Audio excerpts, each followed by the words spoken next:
E-waste. It's a dirty word because it amounts to appliances, phones, laptops, and circuit boards all piling up in the trash. A 2024 UN report cites global e-waste has nearly doubled in 12 years from 34 to 62 billion kilograms and could reach 82 billion kilograms by 2030.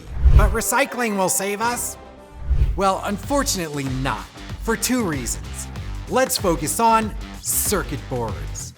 One reason is traditional circuit board recycling requires energy-heavy breakdown processes and still produces a lot of waste, with billions of dollars worth of valuable metals lost along the way.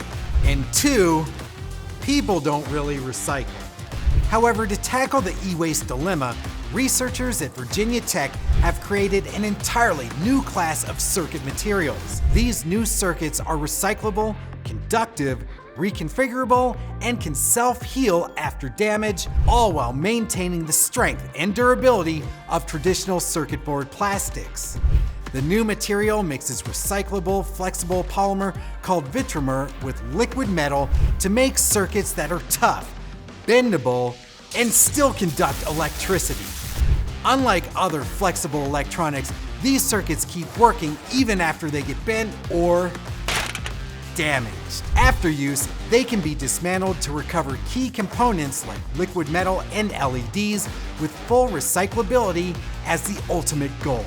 This is a really exciting development made possible by human ingenuity. And speaking of ingenuity, let's check out another innovative product in our featured product spotlight, sponsored by Mouser Electronics.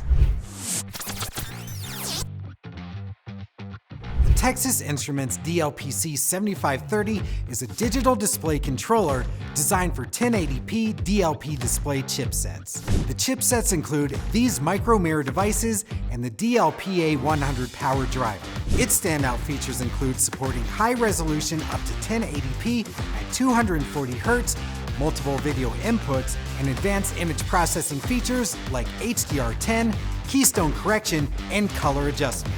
The Texas Instruments DLPC 7530 is ideal for compact, high-brightness display systems. It's used in projectors, laser TVs, and digital signage, requiring all components for reliable operation. Check it out today by visiting Mouser.com or by clicking the link below.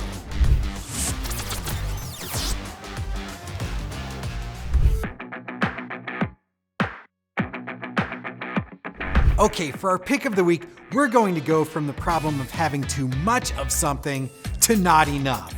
I'm talking about deserts and their lack of water. Deserts make up about a third of the Earth's landmass. That's a lot of dry land, or at least it was until this guy came along.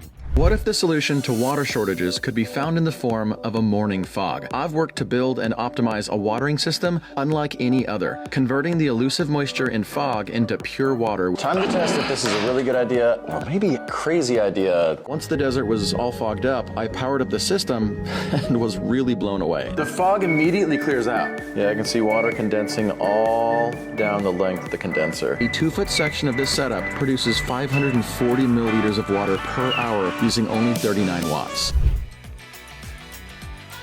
Guess we don't need these anymore. Hey, that's gonna do it for me. Thanks for tuning in, and we'll see you next time.